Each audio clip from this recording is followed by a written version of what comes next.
Hello viewers, இன்னைக்கு நம்ம பார்க்க போறது One Piece episode 1134 part 2.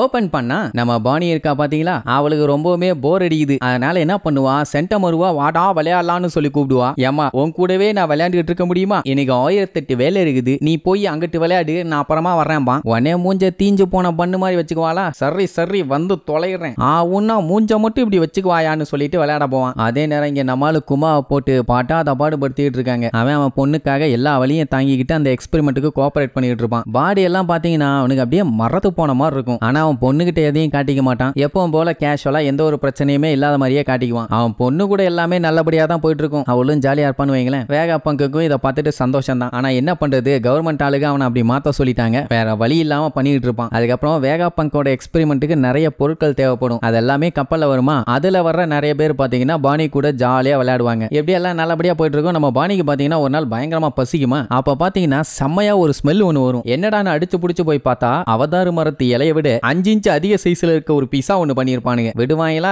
எல்லாம் ஜாலியா சாப்பிட ஆரம்பிப்பாங்க. அந்த டைம் நம்ம பாணி இருந்துட்டு இதான் நிக்கா டான்ஸ்னு சொல்லிட்டு தந்த தத்தா தந்த தத்தான்னு ஆட ஆரம்பிப்பா. அவ கூட சேர்ந்துட்டு குமா ஆட ஆரம்பிப்பான். அவங்க ரெண்டத்தையும் பார்த்து வேகாப்பங்க ஆடுவாரு. அதை பார்த்துட்டு சென்டமரு ஆட என்னையே சேர்த்துங்கடா இல்ல ஆட்டைய களைச்சு போடுவேன்னு கிசருவும் சேர்ந்து ஆட ஆரம்பிச்சிருவான். சோ செம ஜாலியா போகணும் வைங்க. இப்படியே 6 மாசம் போகுது. நம்ம பாணிக்கு பாத்தீங்கன்னா அந்த டிசீஸ் வந்து கொஞ்சம் கொஞ்சமா குறைய ஆரம்பிச்சிருச்சு. ஃபேஸ்ல இருந்த ஸ்டோனும் பாத்தீங்கன்னா கம்மி ஆயிருச்சு. அதுல இன்னும் ஒரே வருஷம் தான் அவ கம்ப்ளீட்டா கியூர் ஆயிருவாளாமா. இதுக்கப்புறம் பாணி பாத்தீங்கன்னா இங்க இருக்கணும்னு அவசியம் இல்ல, கூட்டு போலாம். பாணி பாத்தீங்கன்னா நான் உங்களை பார்க்க இங்க திரும்ப வரலாமான்னு கேட்டா கண்டிப்பா நீ வரலாம் அப்படின்னு சொன்ன உடனே சரி ஓகேன்னு சொல்லிட்டு மறுபடியும் சேஃப்டியா அவளை பேரலையே அடைச்சு வச்சு அங்க இருந்து சோர்பத் கிங்டம்க்கு கூட்டு போவான். அவளுக்கு சரியாக போகுதுன்னு உடனே அவனுக்கு அவ்வளவு சந்தோஷம். அந்த சர்ச்சுக்கு மறுபடியும் குமாவும் அவன் பொண்ணு வந்துட்டாங்கன்னு தெரிஞ்ச உடனே அந்த ஊர்ல இருக்க மக்கள் பூரா வந்து பாப்பாங்க. அதுவும் அவன் நான் இன்னும் 1 வருஷத்துல சரியாயிருவேன், அதுக்கப்புறம் நான் வெளியில எங்க வேணாலும் சுத்தலான்னு சந்தோஷமா சொல்லுவா. அங்க இருந்த எல்லாத்துக்குமே ஹாப்பி தான். இப்ப என்னன்னா குமா மறுபடியும் வேகாப்பங்கு கிட்ட போகணும். ஏன்னா இவனை மாத்திட்டு இருக்காங்கல்ல, அவன் பொண்ணுகிட்ட அதை சொல்ல முடியாது. அதனால என்னைய பைரட் ஆக்கிட்டாங்க, நான் இங்க இருந்தேன்னா இந்த கண்ட்ரிக்கு தான் ஆபத்து. சோ 1 வருஷத்துக்கு என்னால இங்க வர முடியாது, நான் வேணா உனக்கு லெட்டர் போடுறேன், நீ என்ன நினைச்சு கவலைப்படாத, உனக்கு எல்லாமே சரியான உடனே நம்ம வெளியில மீட் பண்ணலாம் அப்படின்னு அவன் பொண்ணுகிட்ட சொன்ன உடனே அவளுக்குமே செம ஹாப்பி. அவன் நான் ஏகப்பட்ட ட்ரிப் அடிப்பேன், எவனாவது குறுக்க வந்தா அவன் வாயிலே அடிப்பேன் அப்படின்னு சொல்லி ஜாலியா பேசிட்டு இருக்கும் போதான் அங்க ஆல்பா இன்டெலிஜென்ட் ஏஜென்ட்ஸ், அதான் சைஃபர் போல் 8 சேர்ந்த ஆளுங்க வருவாங்க. பட்